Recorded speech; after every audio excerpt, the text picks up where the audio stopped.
So one thing I want to talk about is something that I've heard a lot in the community following like these current world records. The last two have had PLL skips. Now, I don't know if this was luck or if they were able to manipulate their case, but I mean at this point if you want to break the world record, you need to have something like this up your sleeve. Now, I'm not here to talk about like straight up how to demolish the world record, but I have like an idea, just a nice thing I want to try out. So the idea of one look last layer has been thrown around for some time, but it's a massive algorithm set with over 3,000 algorithms. Now, I found a document that, again, I didn't create, but it has all these algorithms. It was created by Jack Love. I'll link it down in the description. But I just wanted to see if we could try to create the same effect of this, but with way less algorithms for lazier people like me. Now, it's going to rely on a lot more recognition and longer algorithms. And if you've seen other videos, like one I've seen by JPerm, it's using this type of thing, but it's like with OLL. But so the algorithm you use for the yellow cross just flips the edges, and then you finish the OLL cross case. And with that method, because you're using that method, you're able to look ahead to what the next OLL case is, but then you're able to like string algorithms together without recognizing the case every time. So what if we did this for PLL as well?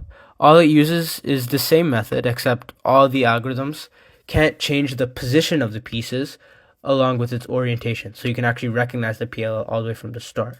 And along with this, there'll be some new cross-case algorithms. So I created a PDF with the required algorithms for this, and I'll link it down in the description.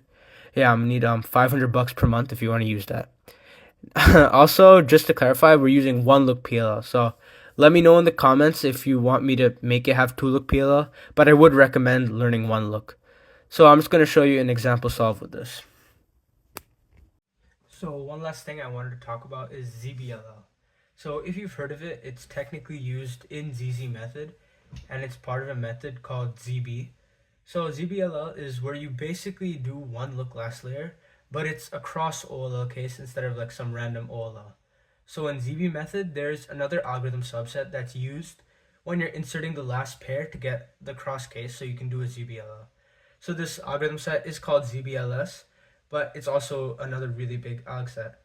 So ZB as such is a pretty good method, and I wanted to mainly just introduce this method for those who didn't know about it.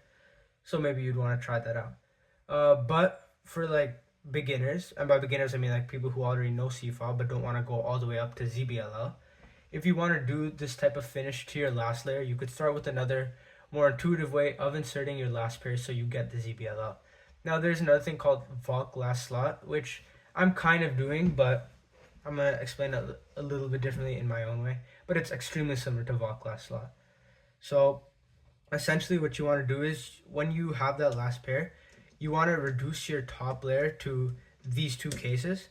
So the first case is when you're inserting your last pair, you could do your classic insert where it'll automatically be a cross case. So you could recognize this when you have three of your yellow edges facing up on the top layer, and again, this is all when your pair is already solved.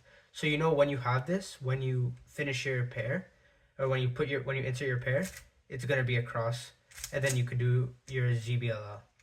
Now the second case is where you have two of your yellow edges facing up. You have your pair solved, but the edge right next to the head of your pair is not facing up. So the way you insert this is you do a sledgehammer rather than inserting it normally, which in this case you'd get a line case. Instead of doing that, you could insert it with a sledgehammer with the unsolved edge facing you, where it'll get into a cross case. So the main part of this is you want to reduce your top layer to this case, to one of these two cases where you can easily insert it. So now if you've noticed, based on the two cases that I've shown you, there's a high chance you're not gonna get your last pair solved with the one of those two cases that I showed you before. So you're gonna have to, like what this video is mainly about, manipulate the last layer a little bit to make it into that case. So when you make your pair, there's it's the edge right next to the head of your pair is what indicates what case you're going to be going for. So if you see in this one where my pair is here, and you see that edge right next to the head is solved, we know we're going to go for the first case that I showed you where we could just insert it normally. And then if it's not solved, like this one, we're gonna do the one where we insert it with the sledgehammer to finish it. So going with the first one where you can just do a normal insert, it's pretty simple how you're going to get the other edges solved.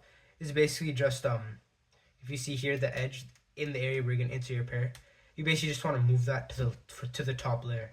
So this is where my solved pair is, so I'm gonna move that to the side.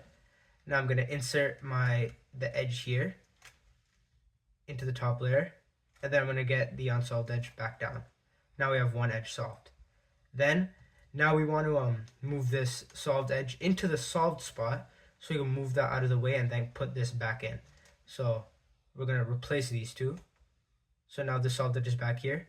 We're gonna move the unsolved spot to where the solved edge is, and we're gonna move it down. So now we have all three of them solved, and we have the pair ready to be inserted like normally.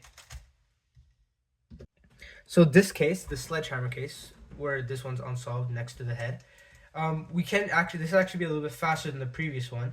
We could just directly insert this edge into the solved edge and replace that over here. So just like we did the last step of the other case, we just swap these out, move the unsolved edge here, and then we put this back here. So now we have the sledgehammer case, because remember, this one doesn't need to be solved for the sledgehammer case. So we just put the head over here, and then this time I'll be doing a sledgehammer on my left hand, because only then the unsolved edge will be facing me. So we just do a sledgehammer, and look at that, it's solved. So after you've done this, it's up to you whether you want to learn full ZBLL or use the fake, one look last layer method that I showed in this video. So to finish up, I think you should try these ways of manipulating the last layer if you're already proficient with CFOP, OLL and PLL. And maybe if you get really used to these types of ways of finishing your last layer, it could become your new way of solving it. But in the end, the more alg sets you know, the more prepared you're going to be if you get certain cases in a solve without manipulating, and you could end up getting a really good solve.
So I'm definitely going to try this out, and I'll upload another video later showing my results, if this is worth it, or if you should learn one look last layer instead, or if you should just stick to OLL and PLL.